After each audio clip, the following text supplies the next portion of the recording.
Assalamualaikum warahmatullahi taala wabarakatuh. Dan selamat pagi sanjungan bangsa.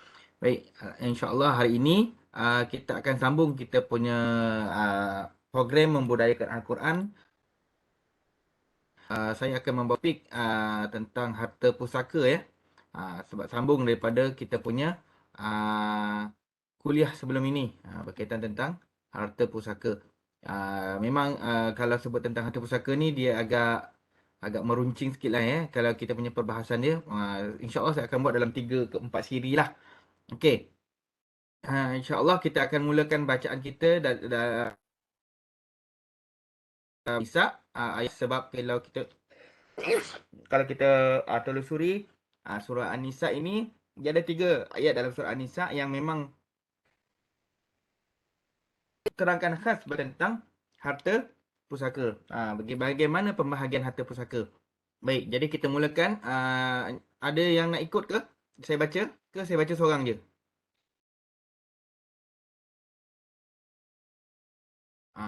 Ustaz Syaril mana? Lama tak jumpa Ustaz Syaril. Lama tak dengar suara dia. Cik Syaril kirim salam Ustaz dari mesyuarat pagi ni. Okey, tak apa. Alright.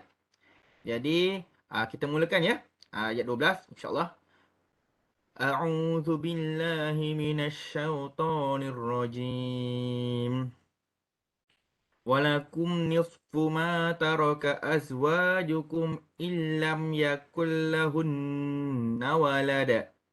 فإن كان لهن ولد فلكم الربع مما تركن من بعد وصية يوصين بها أو دين ولهن الربع مما تركتم إن لم يكن ولهن الربع مما تركتم إن لم يكن لكم ولد فإن كان لكم ولد فلهن الثمن مما تركتم من بعد وصية توصون بها أو دين وإن كان رجل يورث كلالة أو امرأة وله أخ أو أخت فلكل واحد منهما السدس فإن كانوا أكثر من ذلك فهم شركاء في الثلث من بعد وصية يوصى بها أو دين غير مضار وصية من الله والله عليم حكيم والله عليم حليم تلك حدود الله ومن يطع الله ورسوله يدخله جنات تجري من تحتها الأنهار خالدين فيها وذلك الفوز العظيم ومن يعص الله ورسوله ويتعد حدوده يدخله نارا خالدا فيها وله عذاب مهين صدق Allahul Azim. Baik, saya menjemput Puan Hamimah lagi lah untuk membacakan terjemahan ayat 12 Boleh saya jemput Puan Hamimah? Boleh Ustaz. Silakan. Ayat 12. Dan bagi kamu 1/2 dari harta yang ditinggalkan oleh isteri-isteri kamu jika mereka tidak mempunyai anak. Tetapi jika mereka mempunyai anak, maka kamu beroleh 1/4 dari harta yang mereka tinggalkan sesudah ditunaikan wasiat yang mereka wasiatkan dan sesudah dibayarkan hutangnya. Dan bagi mereka, yakni isteri-isteri pula, 1/4 dari harta yang kamu tinggalkan jika kamu tidak mempunyai anak. Tetapi kalau kamu mempunyai anak, maka bahagian mereka, yakni isteri-isteri kamu, ialah 1/8 dari harta yang kamu tinggalkan. Sesudah ditunaikan wasiat yang kamu wasiatkan dan sesudah dibayarkan hutang kamu. Dan jika si mati yang diwarisi itu lelaki atau perempuan yang tidak meninggalkan anak atau bapa dan ada meninggalkan seorang saudara lelaki, iaitu seibu atau saudara perempuan seibu, maka bagi tiap-tiap seorang dari keduanya ialah 1/6. Kalau pula mereka, ini saudara-saudara yang seibu itu lebih dari seorang, maka mereka bersekutu pada 1/3 dengan mendapat sama banyak lelaki dan perempuan sesudah ditunaikan wasiat yang diwasiatkan oleh si mati dan sesudah dibayarkan hutangnya. Wasiat-wasiat yang tersebut hendaknya tidak mendatangkan mudarat kepada waris-waris. Tiap-tiap satu hukum itu ialah ketetapan dari Allah. Dan ingatlah, Allah Maha mengetahui lagi Maha penyabar. Ayat 13. Segala hukum yang tersebut adalah batas-batas syariat Allah. Dan sesiapa yang taat kepada Allah dan Rasulnya akan dimasukkan oleh Allah ke dalam syurga yang mengalir dari bawahnya beberapa sungai. Mereka kekal di dalamnya dan itulah kejayaan yang amat besar. Ayat 14. Dan sesiapa yang derhaka kepada Allah dan Rasulnya dan melampaui batas-batas syariatnya akan dimasukkan oleh Allah ke dalam api neraka. Kekallah dia di dalamnya dan baginya azab seksa yang amat menghina. Okey, terima kasih saya ucapkan kepada Puan Hamimah. Baik, Sama-sama doktor. inilah berkaitan tentang harta pusaka. Jadi agak panjang sebelum ini kita mendengar bukan agak panjang, memang panjang lah dan berbelit lah kalau kita nak hafal surah ni. Ayat 11 dengan 12 ni dia agak sukar lah sebab dia ada menceritakan pecahan-pecahan. Sebagai contoh walakum nisfu ma taraka azwajukum illam yakul lahunna walad. Okey, di mana akan mendapat 1/2 ni setengah. Okey, 1/2. Lepas tu ada pula rubuk. Macam mana pula rubuk? Okey, ada 1/4. Okey. Yang ni rubuk 1/4. Okey, ni pecahan-pecahan yang dia ada 1/4 kat sini. Nisfu 1/2. Okey, ada juga sumu 1/8. Okey, ni macam mana pula isu kalalah? Kalalah. Siapa pula yang dapat? Okey, kalau ukhtun ni maksudnya apa? Ukhtun ni pula maksudnya 1/6. Ukhtun ni maksudnya saudara perempuan ataupun saudara kandung, saudara seibu akan dapat sudus. Berapa pula sudus? Okey. Kalau dia ramai saudara seibu, berapa pula bahagian dia? 1/3 dan dikongsi ramai-ramai 1/3. Itulah antara pecahan-pecahan yang tidak terdapat di dalam surah-surah dalam surah An-Nisa ini ada 1/2, yang ni nisfu 1/2. Okey. Ada 1/4. Okey, ada 1/8. Ini kes kalalah. Okey, kalalah ni dia tak ada anak lah lebih kurang. Ini bahagian untuk saudara perempuan. Yang ni 1/6. Ini 1/3. Kalau kita baca secara literalnya memang kita tak boleh buat. Memang kita memang tidak boleh jawab. Okey, memang kita macam dia memang nak tak nak kita memang kena belajar cara kira dia. Okey. Alright. Okey, kita sambung kita punya perbahasan berkaitan tentang harta pusaka ni. Oh. Okey. Jap. Macam mana ni? Saya punya ni tiba-tiba dia hilang pula. Okey. Okey, alright. Ni macam yang kita dah dengar tadi. Dia punya terjemahan. Baik, bila sambung balik tentang harta pusaka. Minggu lepas kita bincang sampai mana Ingat tak kita belajar sampai mana? Kita bincang.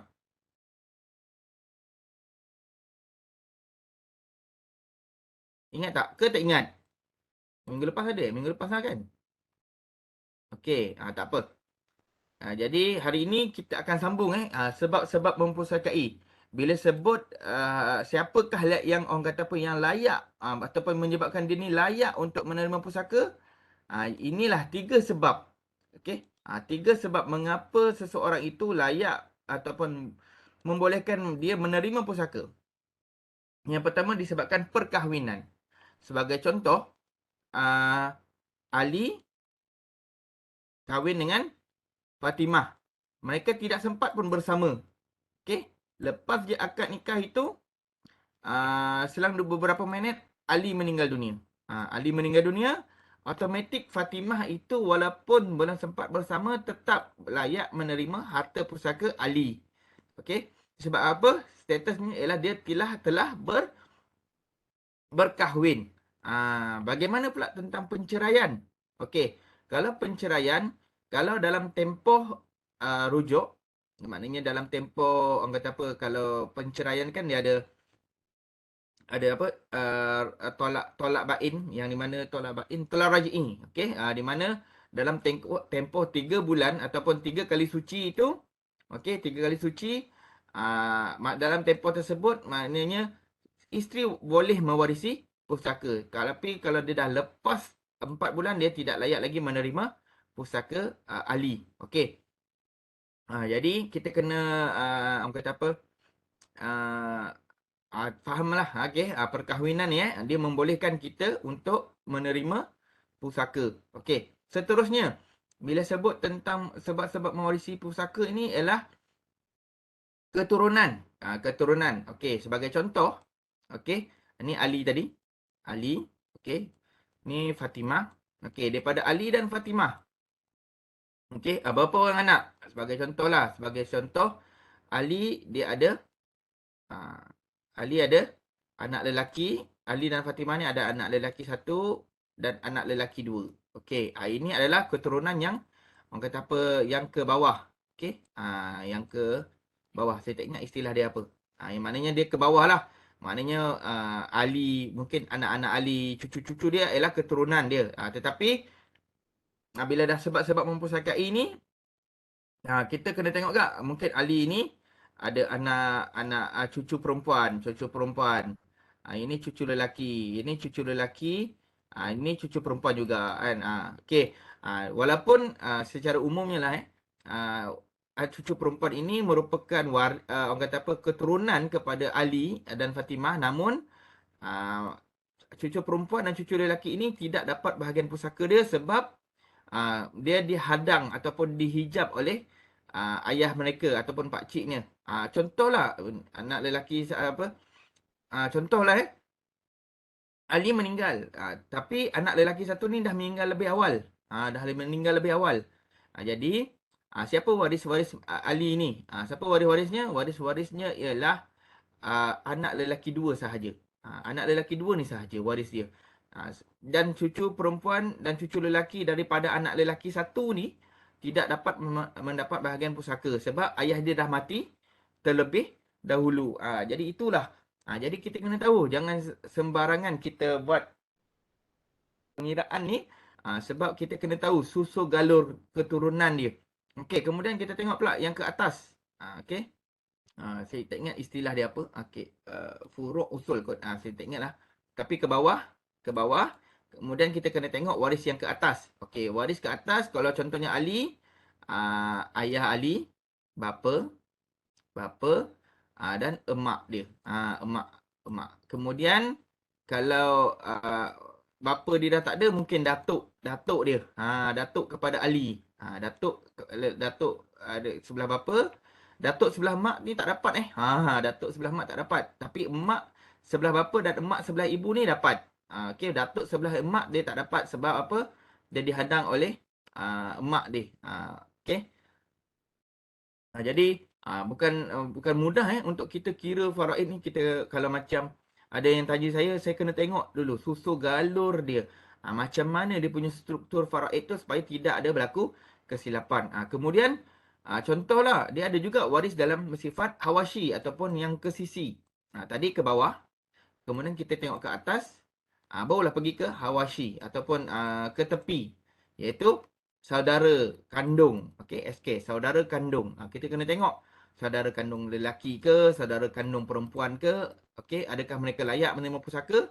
Okey, kalau sekiranya ni umumlah sekiranya Ali, Fatimah, dia ada anak lelaki 2 orang. Automatik secara umumnya saudara lelaki kandung tidak akan dapat bahagian pusaka.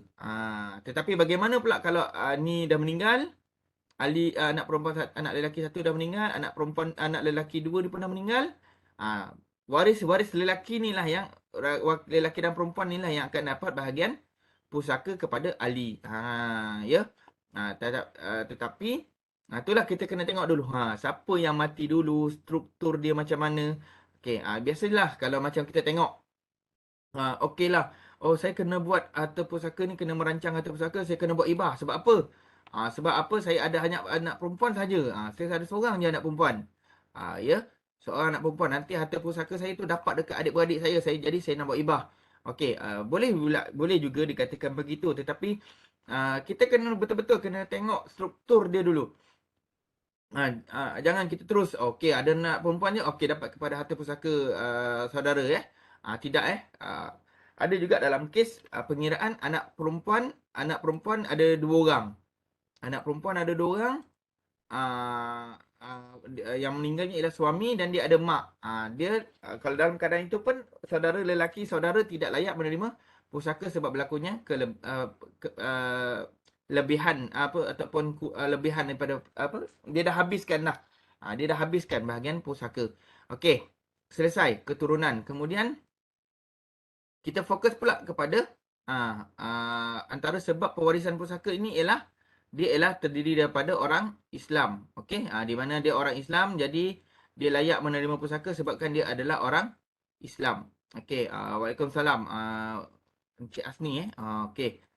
Ada bagi salam. Jangan lupa isi kehadiran untuk mata CPD okey. Sekejap. Okey, untuk ada kehadiran mata CPD. Boleh share lah, mungkin ada yang baru masuk.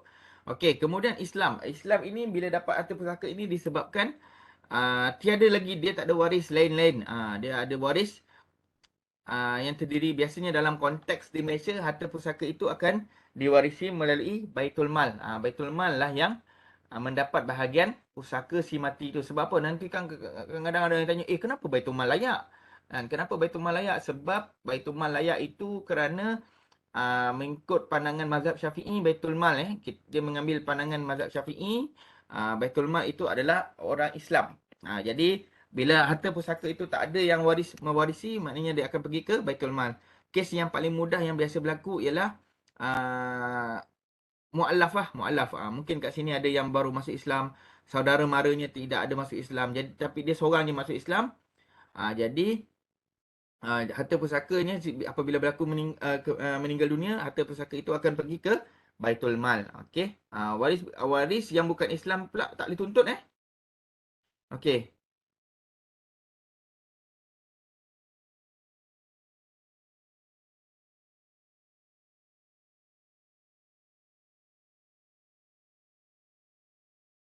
Okey. Kemudian halangan menerima pusaka. Okey, pertama halangan menerima pusaka ialah membunuh okey.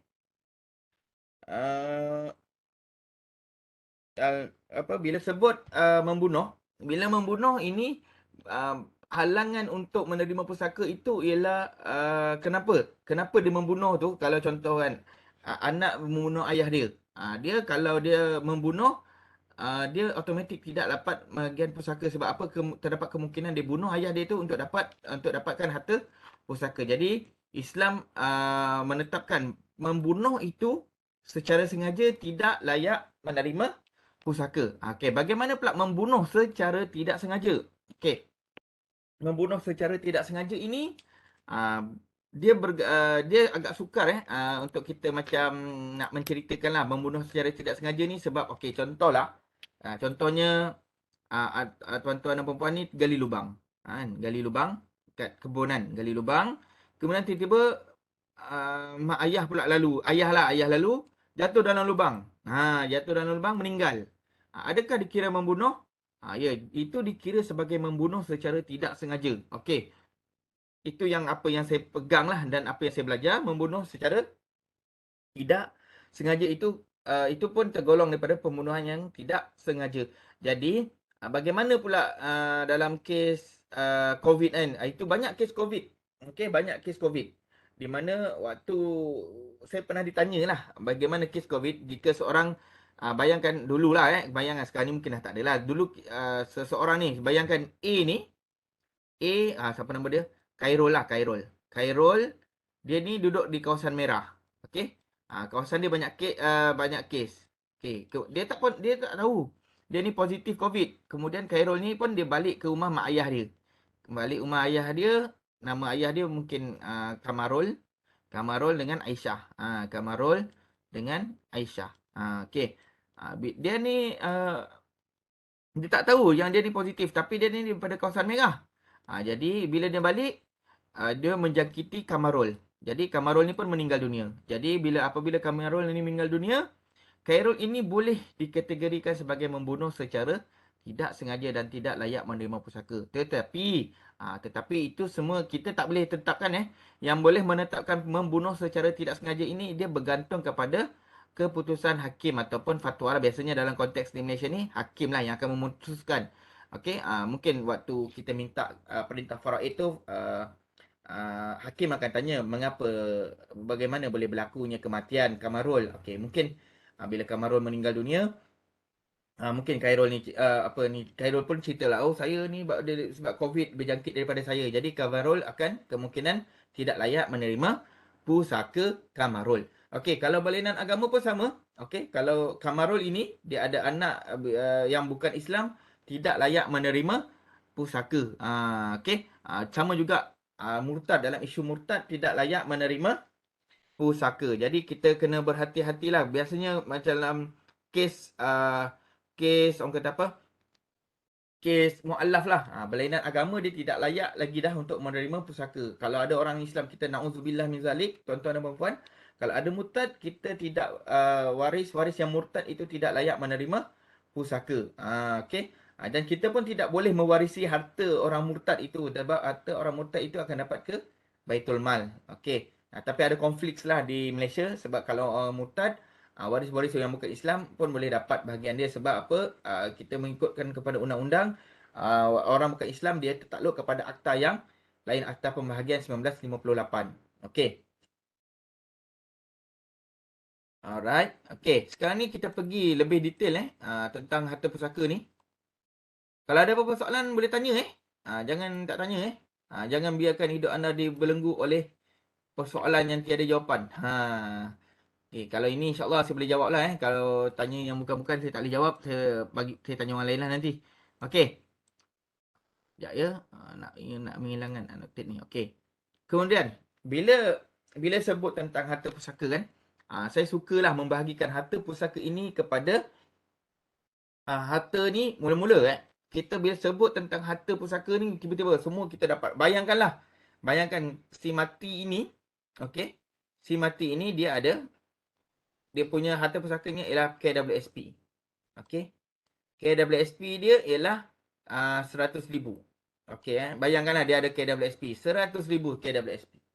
Okey. Bila kita nak bahagikan harta pusaka bukan 100,000 ni. Okey, senanglah kita bagi kot faraid. Terus bagi faraid. Kita dah melangkaui kedudukan yang hak-hak yang lain ni. Okey. Bila sebut je 100,000 bukan terus ikut faraid bukan terus dibahagikan. Yang ini ramai yang tersilap. Terus dibahagikan tetapi kita terlupa hak-hak orang lain juga di dalam harta pusaka tersebut. Okey. Sebagai contoh, okey, okey. Bila dapat je harta pusaka 100,000 KWSP. Okey, saya buat sekali lagi. Dapat harta pusaka RM100,000. Okey. Sekejap. Tak boleh nak delete. Okey. Dapat je harta pusaka, okey. KWSP. Bayangkan KWSP.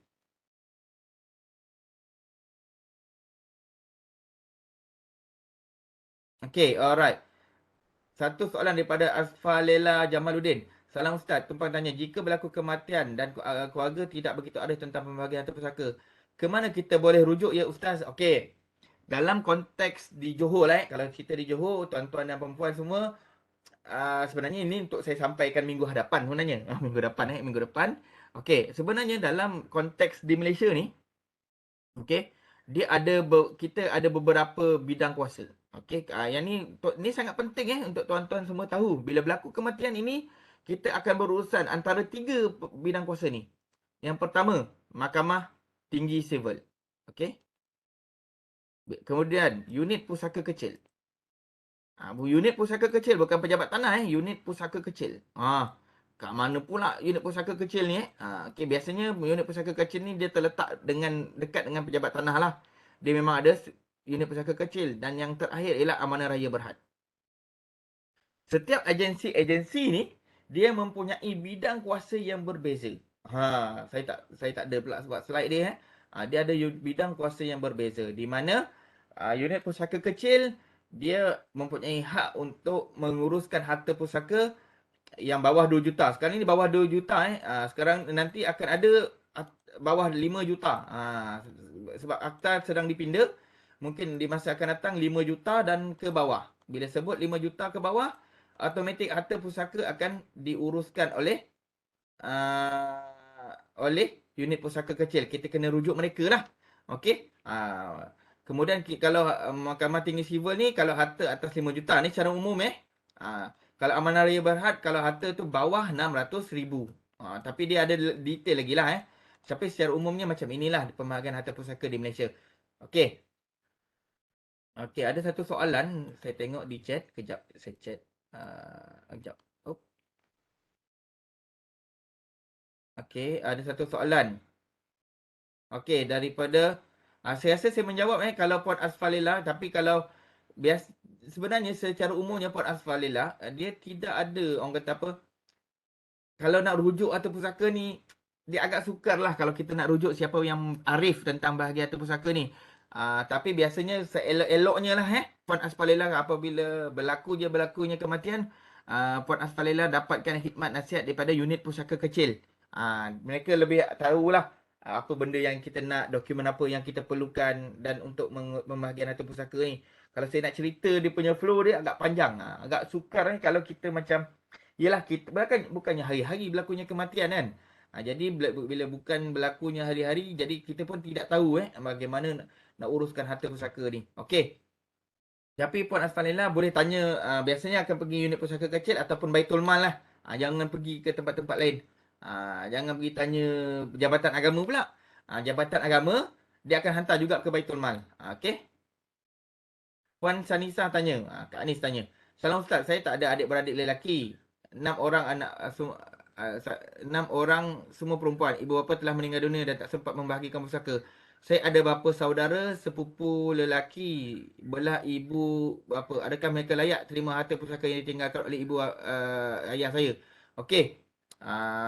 Dia bergantung Kak Anis. Bagaimana dia bergantung kepada struktur je. Okey, Kak Anis boleh tinggalkan komen lah Okey, sebagai contoh, ni ibu bapa. Okey, ibu atau saya sukalah ni suami isteri lah, suami isteri kan. Okey. Kemudian dia ada 6 orang anak perempuan. Okey. Okey, dia ada 6 orang AP1, AP1, AP2. Okey. AP3, AP4. Okey, AP5, 5, AP6. Alright. Okey, automatik pembahagian pusaka ni disebabkan belum berlakunya pengurusan harta pusaka ni, dia dipanggil kes munasakhah. Maknanya ada kematian yang berlapis-lapis. Okey. Alright. Jadi secara umum Kak Anis untuk sidang penonton semua, apabila berlaku je kematian macam ni dalam kes macam ini, saya boleh cakap macam ni lah. Okey. Kemungkinan saya kena, kalau macam nak tahu dengan lebih lanjut, saya kena tahu detail bila berlakunya kematian, nama dia siapa kan. Kalau boleh lah. Kalau tak keberatan Kak Anis boleh tanya saya nama dia siapa, bila meninggal dan detail-detail lah. Dan tarikh tu mesti kena ingat lah. Tak ingat tarikh, ingat tahun pun okey dah. Siapa yang mati dulu supaya saya dapat kira bagaimana struktur dia. Bagaimana siapa yang boleh dapat.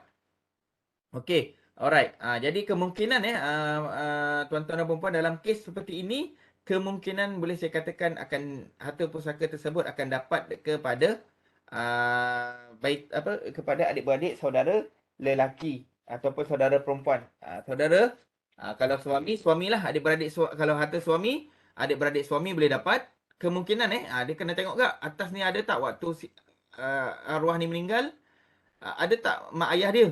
Mak ayah dia ada ke tak? Kena tengok struktur lah Kena tengok struktur dia. Okey. Ayah meninggal tahun 2000, ibu meninggal tahun 2014. Okey. Okey, adik-beradik ayah ni adik-beradik ayah, suami. Saya tulis kat sini suamilah ya. Okey. Adik-beradik ni suami ni ada berapa orang? Ada berapa orang? Mungkin Kak Anis kena kena tanya saya secara personal lah sebab nanti boleh saya kira dan saya tunjukkan cara kira dia. Berapa yang bila dia meninggal, harta apa yang ditinggalkan dan bagaimana cara-cara untuk menyelesaikannya. Okey. Tapi secara umumnya bila berlakunya kematian, suami akan dapat bahagian pusaka dia. Adik-beradik dia akan dapat. Ni yang saya ingatlah adik-beradik suami akan dapat. Apabila berlaku pula harta kematian isteri, isteri adik-beradik isteri pula yang dapat. Maknanya mak ibu meninggal 2014, waris-waris ibu terdiri pada anak perempuan yang semua tadi dan adik-beradik pun boleh dapat juga bahagian pusaka dan kemungkinan juga apa adik-beradik isteri ni dapat juga bahagian suami tu. Sebab apa dapat bahagian suami tu? Sebab apa ayah itulah si suami tu tidak ada anak anak lelaki dan okey dan orang kata apa tidak diuruskan segera. Tidak diuruskan segera jadi dia akan dapatlah bahagian kepada adik-beradik isteri. Isteri pun layak adik-beradik isteri kan akan dapat juga bahagian atau pusaka suami. Jadi tuan-tuan dan puan-puan semua tu yang saya cakap tu kalau boleh kita bila berlakunya kematian kita selesaikanlah segera harta pusaka tersebut. Okey. Alright. Okay, bila berlaku je kematian. Okay, kita sambung balik kes KWSP tadi. Okay, terima kasih. Nanti boleh contact saya direct lah Okay. Ada kan nombor saya. Okay. Kemudian bila sebut tentang harta pusaka, dah pukul apa dah? Saya pukul oh dah nak pukul 9 dah. Okay. Kejap masa berlalu Okay. Okay. Alright. Ada link kehadiran Puan Juju dah bagi. Okay, bila KWSP, bila dapat je duit KWSP tu, penama tuntut di KWSP. Okay, benda yang pertama kita kena tolak dulu kos pengurusan jenazah. Okay, kos pengurusan jenazah. Apa ni, upah macam orang menguruskan jenazah kan. Sekarang ni ada perkhidmatan pengurusan jenazah kan. Kita kena mengupah.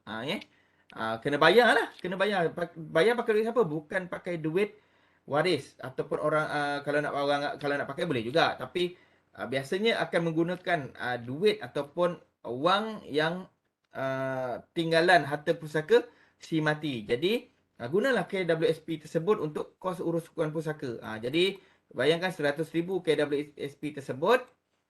Kemudian KWSP tersebut ada uruskan pusaka lebih kurang dalam RM1,000. Okey. Jadi tinggallah 99,000. Okey. 99,000 kan. Tiba-tiba hutang kepada Allah. Alamak, dia ni tak bayar fidyah. Ataupun dia pernah mungkin tak berpuasa. Dia tak orang kata apa hutang kepada Allah ni dia tak pernah bayar zakat. Jadi kita kena kira lah. Yang ni kalau hutang kepada Allah ni berkaitan tentang fidyah, okey, berkaitan tentang zakat, nazar mungkin zakat dia yang tak pernah dibayar. Jadi yang ni tuan-tuan dan puan-puan semua boleh rujuk di Majlis Agama Islam Negeri. Contohnya kalau macam di Johor kita kena tanya MAIJ lah untuk dapatkan anggaran berapakah mungkin kita kata alamak saya tak pernah nampak dia ni berpuasa. Jadi kena kira kena kita boleh minta apa unit orang kata apa Majlis Agama Islam tu untuk kira. Jadi tinggal berapa tadi 99,000 kan. Okey 99,000. Okey kemudian bila dah tolak duit hutang kepada Allah ni tadi bayangkanlah 10,000 lah 10,000 hutang kepada Allah. Okey jadilah 89,000. Okey tiba-tiba alamak dia ni tak habis bayar rumah. Tak habis. Tengok balance rumah tu tinggal 50,000. Selesaikan dulu rumah. Jadi rumah akan jadi 39,000. 39,000. Okey. Tiba-tiba waris ataupun isteri ataupun suami minta tuntut atas pencarian. Okey, tapi KWSP tak boleh lah tuntut atas pencarian Setahu saya KWSP tak boleh tuntut, tapi yang ni tutup lah atas pencarian ni akan terguna pakai untuk hartanah lah biasanya Okey, kemudian tiba-tiba kita tengok dalam dokumen. Alamak, arwah ni ada buat wasiat 1/3 kepada bukan waris. Okey, dia telah menyatakan, okey, saya ingin ini menyerahkan 1/3 kepada harta saya ini kepada rumah anak yatim. Jadi kena darab pula 39,000. 39,000 darab dengan 1/3. Okey, dapat dengan lebih kurang dalam 13,000 kena tolak. Sebab dia dah buat wasiat 1/3. Tolak lagi 13,000. Jadi dapatlah harta pusaka ini 26,000 26,000 lebih kurang. 13,000. Sekejap. Kenapa saya punya ni 1/3 darab dengan 39, betul tak? 1/3 darab dengan 39,000. 13,000. 13,000 39 tolak 13,000 lebih kurang dalam 26,000. 26,000 inilah yang perlu dibahagikan secara faraid. Bukanlah 100,000 tu tadi dapat harta pusaka terus nak bagi faraid. Tak. Kita kena tengok dulu hak-hak orang lain. Hutang kepada Allah, pengurusan jenazah, hutang kepada manusia, PTPTN, pinjaman peribadi, pinjaman kita hutang dengan kedai makan, pakai buku 555 kan. Okey. Itulah berkaitan tentang harta pusaka, insya-Allah pada minggu hadapan minggu hadapan saya cuti. Minggu satu lagi lah minggu satu lagi kita akan buat lagi kuliah yang mungkin yang terakhir lah berkaitan tentang harta pusaka, di mana saya akan membincangkan secara teknikal Okey.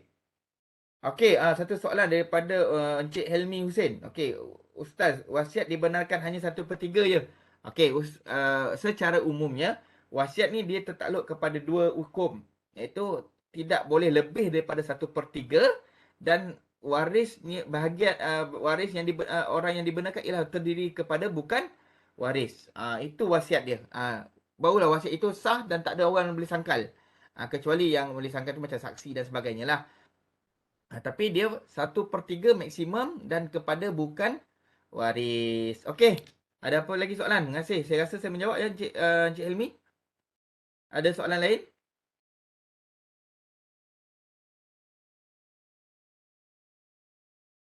Okey. Ada soalan lain? Okey. Kalau ada persoalan ya, Puan Amelia nak tanya. Tadi macam buka mic. Okey. Alright. Jadi ada apa-apa soalan? Tak ada soalan lagi, insyaAllah kita sambung pada minggu hadapan. Minggu depan kita akan menceritakan secara teknikal bagaimana pula, bukan minggu depan, 2 minggu lagi. Saya akan cerita secara teknikal bagaimana nak menguruskan pusaka, apa dokumen yang diperlukan, supaya kalau boleh lepas ni apabila berlakunya kematian, S54 ni akan menyelesaikan harta pusaka itu dengan segera. Kalau boleh segera kita selesaikan. Okey, jangan tangguh-tangguh kan, supaya tidak berlakunya orang kata semakin ramai semakin susah lah harta pusaka itu untuk diuruskan. Jadi terima kasih saya ucapkan kepada S54 kerana sudi mengundang saya.